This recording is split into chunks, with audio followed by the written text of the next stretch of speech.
For your enjoyment, Wrigley Spearmint Chewing Gum presents from Hollywood Edmund O'Brien as Johnny Dollar. Good evening. This is Mr. Snell, secretary. Oh, sure. Hi. I was unable to reach Mr. Snell before he left for the West Coast, but he asked me to outline the case to you and hoped you'd follow him out there. It's quite serious. Oh? What is it? Our company has been carrying the policies on a line of pleasure boats for a West Coast sales agency, the Arrowcraft cruisers. Within the past 2 weeks, 3 of them have sunk, with no survivors. Bad risks. Yes. There's a liability clause. Next of kin in each case is bringing suit for nearly $1 million.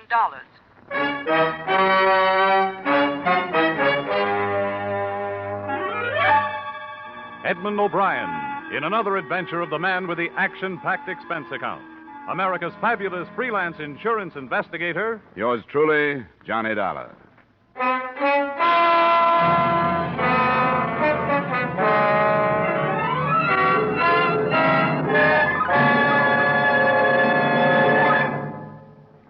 To make every day more enjoyable, treat yourself often to refreshing, delicious Wrigley Spearmint Chewing Gum.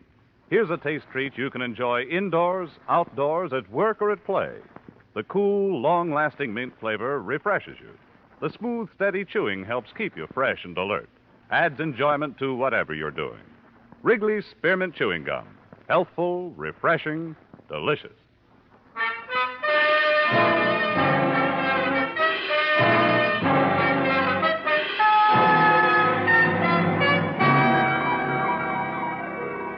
Expense account submitted by Special Investigator Johnny Dollar to Home Office, Grand East Life and Liability Insurance Company, Hartford, Connecticut. The following is an accounting of my expenditures during assignment to Millard Snell of your legal department on the investigation of the Arrowcraft matter. Expense account item 1, $275 air travel Hartford to Los Angeles and rented car travel from Los Angeles to Newport Beach and the heart of the trouble.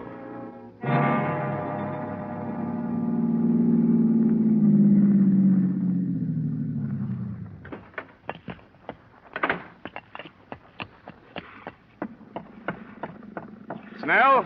Millard Snell? Who is it? It's Dollar. Dollar? Hurry up. Get aboard. Now watch it. She's wet tonight. Hey, give me your arm. Come on. Thanks. Didn't think you were going to make it. You talked to your secretary? Yes, but that was yesterday from Chicago. Well, I didn't know where you were until I called her from the Los Angeles airport a couple of hours ago. Then when I got here, your hotel told me you just left to charter a boat. What's up? Myers, how long will it be? Robert should be here any minute, Mr. Snell. Couldn't leave without him. All right, if you can hurry him up anyway, do it. Come on in the cabin, Dollar.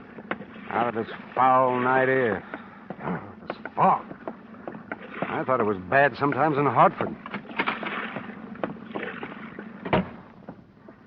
Another cruise has been reported, Dollar. An Arrowcraft? Yes. Reported by a private plane between here and Catalina Island. That's 30 miles offshore. The Coast Guard been notified? Yes, but candidly, I hope we see it before they do. Find out what we insured, if we can find it in this fog. Find it? You mean this one is still afloat? Before dark, yes, barely afloat. Robert, hurry, get aboard. Ah, there he is, the navigator we've been waiting for. I hope he's sober. Tell me, what have you learned so far? What makes them sink? I don't know. The sales agent, Fred Crocker, you'll meet him, swears by Arrowcraft. Says they're one of the best hulls afloat. Yeah, but the fact remains they've been sinking. Uh-huh, and a tragic fact, too. The loss of life so far has been horrible. 3 28-foot boats, 11 fatalities. No trace of the cruisers, even. But a life ring or two. Must have been deep water, then. What about bodies? 7 have been recovered and 4 still missing. Ah, we're getting started.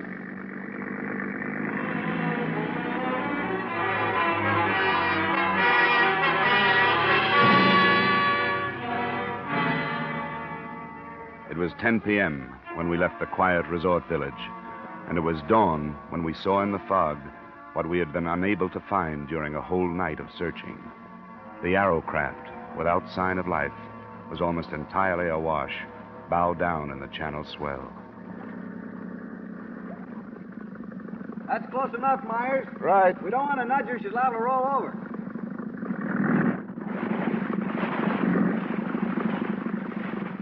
Well, here we are, but there's nothing we can do about her. How she stays up is beyond me. Any chance of towing it in? Not in that shape. Give her any weight, she'll just take more water and go down. Can you put me aboard? If you want to go, I can put you there, but I don't know what your waiter's going to do. She's ready to roll. What do you think, Roberts? Oh, we'll put him over the stern. That shouldn't upset her.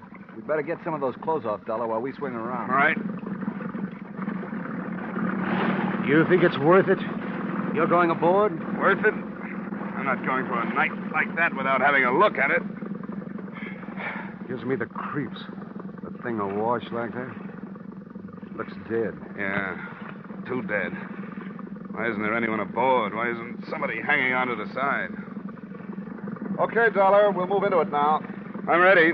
Now get back there on the transom. That's it. Right there. I'll swing you right into it. Right.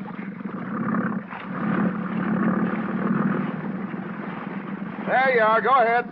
Okay. Hey, get off the gunwale. And stay amidships. Don't get to either side. She'll roll. I'm all right. Anything there? Yeah. Yeah, there's something here. There's a girl in the cabin.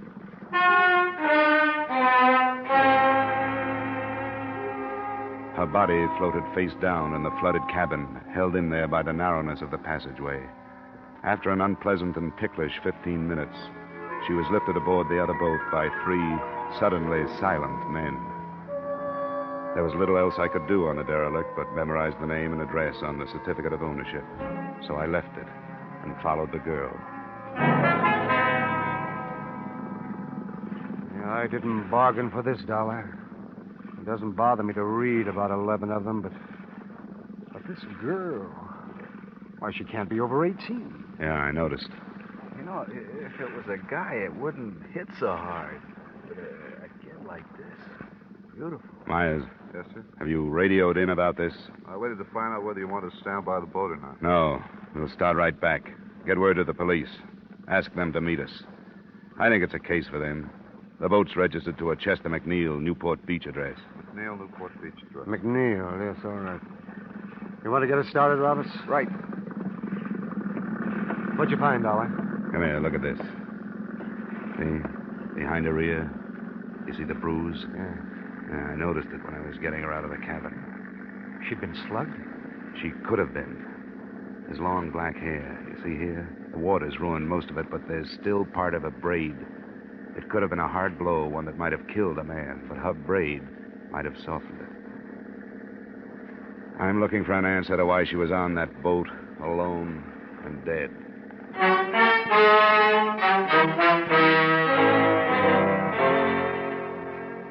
It was an answer I never did actually find and prove because in the final analysis, the death of this beautiful, dark-haired girl was no more important than any of the rest of them. She was taken to the county morgue, and after making my formal statement to the police and giving them my informal theories, I followed her there. Now, I take it that the deceased is not a personal friend of yours. That's right, Dr. Sane. I'm an insurance investigator. I'm in Southern California because a number of people have died in the sinkings of some insured pleasure boats. Oh, yes, the Arrowcraft. Yes, and the death of this girl has become important to me. What's her name? Caruso, Antonia Caruso. She was identified by her mother. Antonia. Are you planning an autopsy? Why do you ask? I wonder if you noticed a bruise behind her right ear. Yes, I reported it. You're an observant fellow. Dr. Sane, you must have examined some of the other bodies from these sinkings. Were there any indications of violence on them? If there were, I was unable to discover them. The period of immersion in other cases, you must understand, was much longer than in the Caruso case. Water makes it difficult. Why do you ask? On the rest of the sinkings, the boats themselves have been blamed. But after today, it seems to me there's a possibility that something else has caused them, at least this one. The contusions? Yes. There were 2 other people on that boat, the owner, Chester McNeil, and his father. But the girl's body was the only one aboard. Why? I didn't know the particulars. I think the girl wore braids, Doctor. If she did, could she have survived a blow that would have killed the 2 men? Protection? Well, location of the wound would bear you out behind the ear.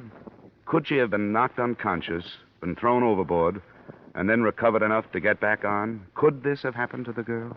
Are you suggesting homicide, Mr. Dollar? I'm not sure. Then I'm not sure why perfectly good boats start sinking without survivors, either.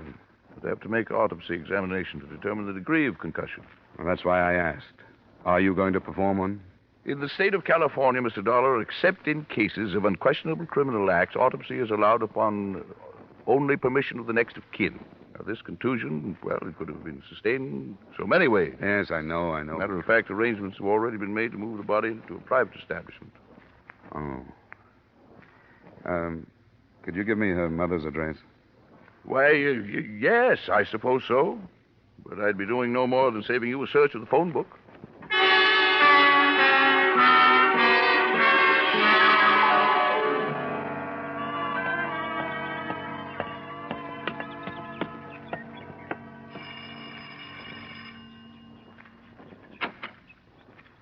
What is it you want? Mrs. Caruso, I'm the man that found your daughter. Oh. Then why have you come here? You shouldn't know my grief. I do, Mrs. Caruso, but I'd like to talk with you if I could. What is there to say? I don't want to see you. There is no room for sympathy. I didn't know anything about your daughter, but I'd like to. I'd like to hear about her. Why do you do this? Because I don't think her death was accidental. Oh, go away. Why do you say this? My girl, she never did no wrong. I didn't mean that, Mrs. Caruso. Please, may I come in? All right. It's my house. I'm sorry. It's not cared for. There have been so many things today. Well, I won't stay long. She was a good girl. She was going to marry Chester. His father was with them. She was going to marry Chester. Oh, we hoped it so much, Antonia and me, that it would be a good marriage. Mrs. Caruso. We always dreamed. We were good people, only poor. We give everything so Antonia will be better. She was so beautiful. She was going to marry Chester. I'm sorry to bother you at a time like this. Now, she's gone. I saw her. I saw her, too. And I want to learn why she's gone. Now, Mrs. Caruso, is there any reason that you can think of why there should have been trouble on this trip in the McNeil boat? Oh, no. They go many times. They love the boat. They go many times, always with his father to take care of them. He loved her, too. My daughter, he called her. She was going to marry his Chester. Be so happy. Please, Mrs. Caruso. Oh, my Antonia. Antonia. Please, go. You know my grief. Leave my house. Leave my house.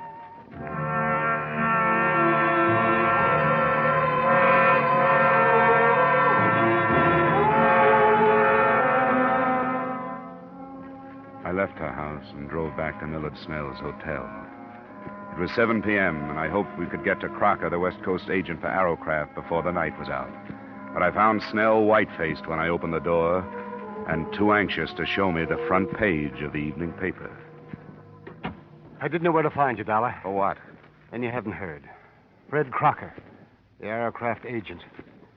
He was killed this afternoon. How? It says traffic, hit-and-run victim. But I don't believe it. Look at this.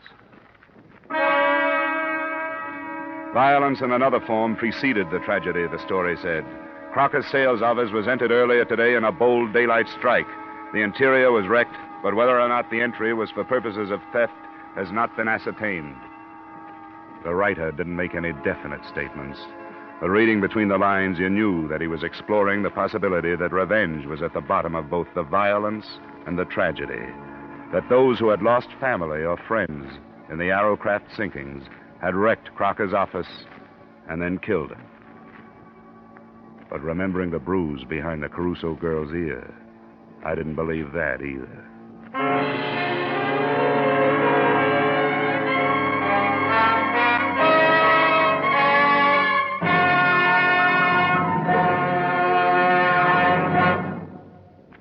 To To make every day more enjoyable, treat yourself often to refreshing, delicious Wrigley's Spearmint Chewing Gum. The lively, full-bodied real mint flavor cools your mouth, moistens your throat, freshens your taste. And the chewing itself gives you a little lift, helps you keep going at your best. So for real chewing enjoyment that's refreshing and long-lasting, always keep Wrigley's Spearmint Chewing Gum handy.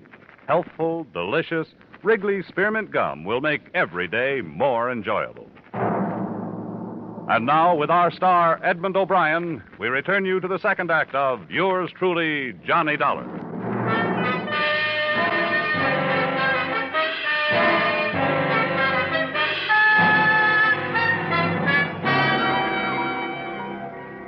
Snell and I drove out to what had been Crocker's sales office.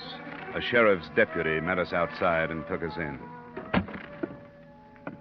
Give you some light if... Oh, there's a switch. Well, not as bad as it could be. At least the drawers aren't dumped. These are from a file cabinet. We'll start here. What are you looking for? Crocker's sales records. Sales records? The names and addresses of all the people who bought Arrowcrafts from him. I don't think we'll find it. I don't get you. We've got a theory. That those boats didn't just sink, that they were boarded, that the people who've been lost were slugged before they were drowned, and that the boats were scuttled. What do you think of it? Why would anybody set out to wreck Arrowcraft? Well, that I don't know. Probably because they're linked to something important. Maybe something or somebody is on an Arrowcraft and somebody else doesn't know which one. Here's the sales folder, Dollar. It's empty, all right. Sure it is. That gives them the location of every Arrowcraft between here and San Diego. Sheriff, nobody has said where Crocker was when this place was entered. They don't know yet. You got a theory? Yeah. That he was here.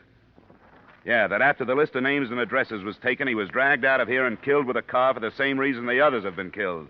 Because alive, they might have been identifying witnesses. Well, they say everybody's got a right to his own opinion, but that's too crazy for me. Well, I don't blame you. It's too crazy for anybody.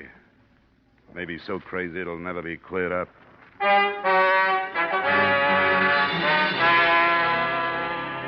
Expense account item 2, $112 cost of entertainment that same night for as many members of the press as I could get hold of. They listened to my theory, agreed that it was unbelievable, but worth printing on the grounds of sensationalism. The story made the morning editions, most of the papers slanting it towards warning the Arrowcraft owners listed in Crocker's stolen records. But it didn't look so unbelievable because it had a companion piece. A night watchman at one of the yacht clubs lay near death from gunshot wounds after apprehending a prowler aboard an Arrowcraft. The prowler was being held at the county jail. Who is this guy, Sergeant? Jerry LaBarber's the name he uses. We put a search on him last night. He's one of those things you call a known hoodlum because nobody's been able to pin much on him. Known to the police in Las Vegas, L.A., and San Diego, to name a few. Here he is. I hope you had better luck with him than we did. If you meant that, you'd leave me alone with him for the rest of the day. Sorry. Off the bunk, LaBarber. You got a visitor. On your feet.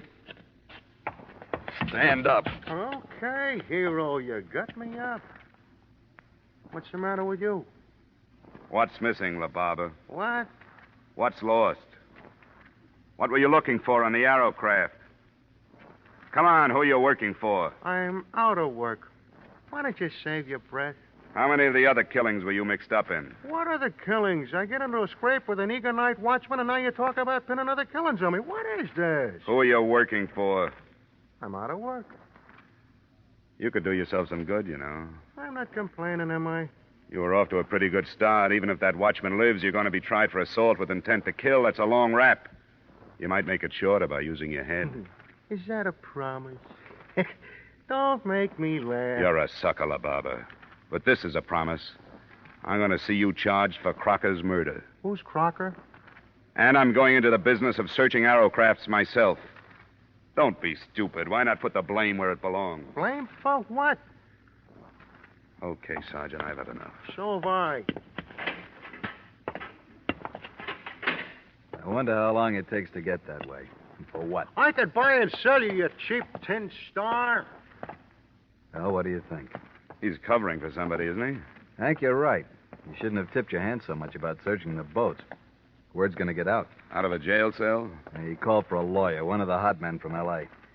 We can refuse him visitors, but not a private session with a criminal who happens to be his lawyer. Oh, I'd like to hear that one. You should. It's going to put a bigger bullseye on your back than that newspaper story did.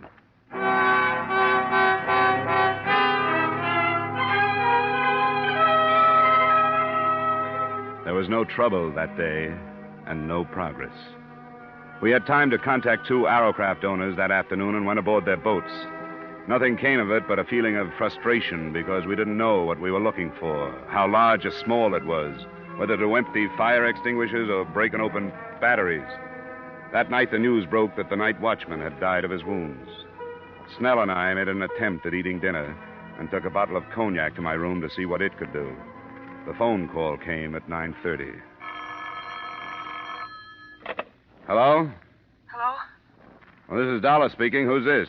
I'm in a phone booth, so don't bother trying to trace this call. It's about the boat trouble. All right. What about it? Not over the phone. You have to come up here. Where do I meet you? I've got to be careful. You'll know why when I talk to you. You have to come alone. What else? There's a place called Leeds Bar. It's on Long Beach Boulevard, 3 blocks up from the beach. You'll see the sign. I'll find it. You can make it in an hour. But you've got to be alone. I will be. All right. 11:15. What was that? Some girl says she wants to talk about the Arrowcrafts. Wants me to meet her in Long Beach. Don't be ridiculous. You're not going. Somebody has to do something. Nothing as foolhardy as this. You've been expecting them to make a move. Here it is. You don't for a minute think she's telling the truth. I won't find out sitting here swilling brandy with you. I wasted 10 minutes in Newport circling through alleys and side streets to shake any tail that might have been put on me. And then I headed up the Coast Highway. At exactly 10:45, I was ordering a drink in Leeds Bar. It arrived simultaneously with a metallic nudge in the ribs from a man who had taken the stool on my right. Drink it, Dollar. We've got to go. I was supposed to get a message from a girl. You've had it. Come on, drink up. All right. Now leave. I'll meet you outside the door. Do I get to talk with this girl? She's outside. Okay.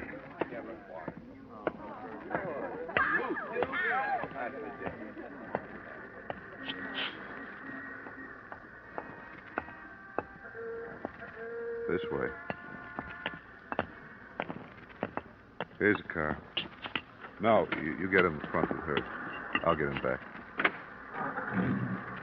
Where to now? Just a little way. You weren't followed? I made it a point not to be. Huh? You wanted to talk. Yeah, I do. I don't know what's going to happen to me, but I don't think I care anymore. It's been like I killed all those people who've died. Take it easy, honey. You mean their deaths are your fault? Sort of, yeah. I mean, I could have stopped it, but I was afraid to because one of his men would have killed me. And I thought he'd stop me for this. He? Who do you mean? Hey, watch what you're going. You better stop, Gwen. This is as good a place as any. Yeah.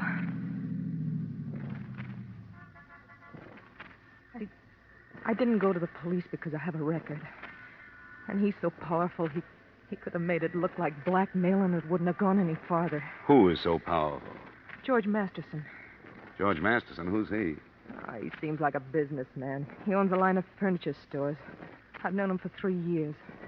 It was one of those things where, every once in a while I'd learn something about him. Until I finally understood what he really was. And he knew I did. What kind of payment do you expect for what you're telling me? Dollar. I hadn't thought of money. I swear I hadn't. All right. Go ahead. Masterson's as far outside the law as you can get. Narcotics, jewels and furs, aliens, Mexican gold, anything. He runs the West Coast for a combination that has headquarters in Italy. Who knows this? I do. And I wrote it all down. Ways to prove it. Like the names he uses for all his bank accounts to evade income tax. All of it. That's what he's been looking for on those boats. Well, then he was Writing afraid... it down was the only way I could think of to protect myself. He was afraid of me. Because I knew so much about him. He was going to have me killed.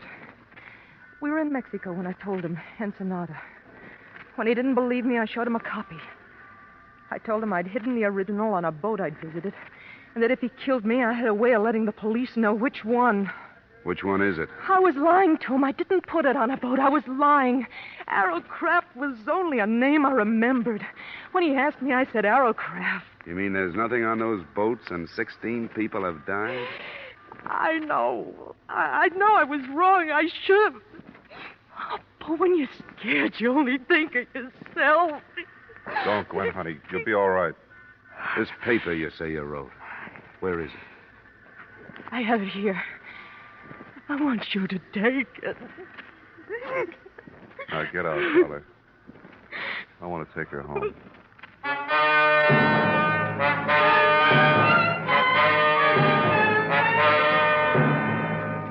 I didn't fully believe her until I had finished reading her denunciation of George Masterson after they'd left me.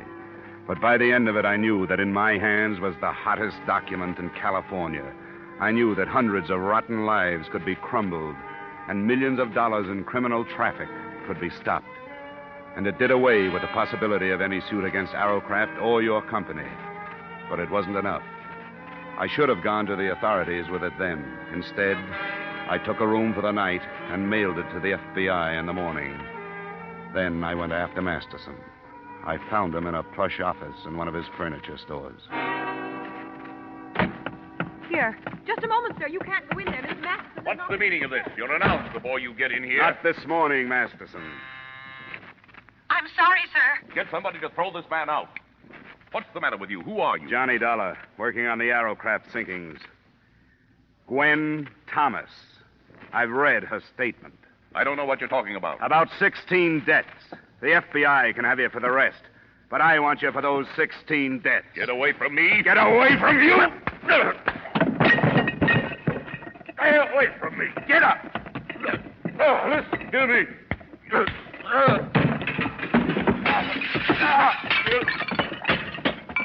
Come on, get up.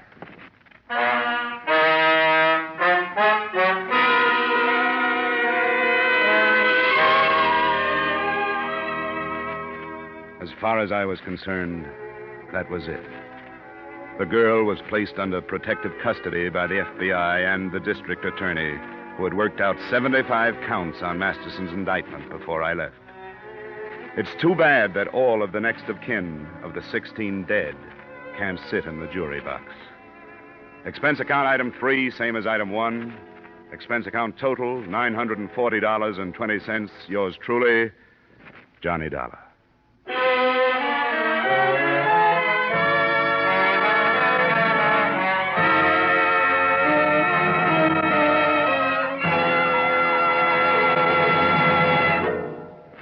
Remember, friends, to make every day more enjoyable, treat yourself often to refreshing, delicious Wrigley Spearmint Chewing Gum. There's lots of cooling, real mint flavor in every stick. And chewing Wrigley Spearmint helps keep you feeling fresh and alert. You feel better, work better, get more fun out of doing things. So indoors, outdoors, wherever you go, keep some healthful, refreshing Wrigley Spearmint Chewing Gum handy. To make every day more enjoyable, treat yourself often to delicious Wrigley's Spearmint Chewing Gum.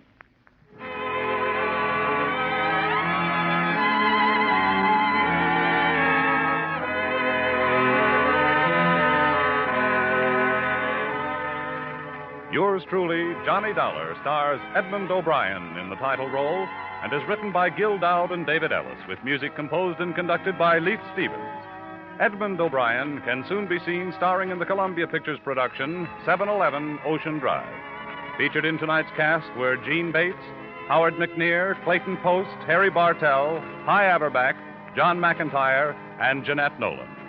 Yours truly, Johnny Dollar, is produced and directed by Jaime Del Valle.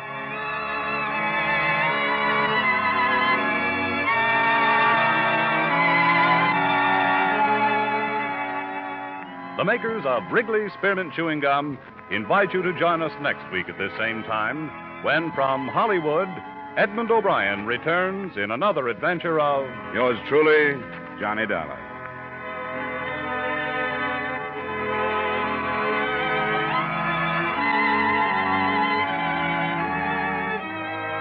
Bob Stevenson speaking. This is CBS, the Columbia Broadcasting System.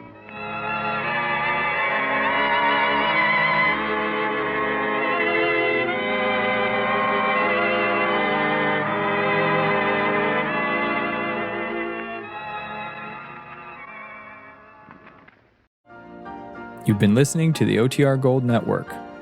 Find more classic radio at otrgold.com.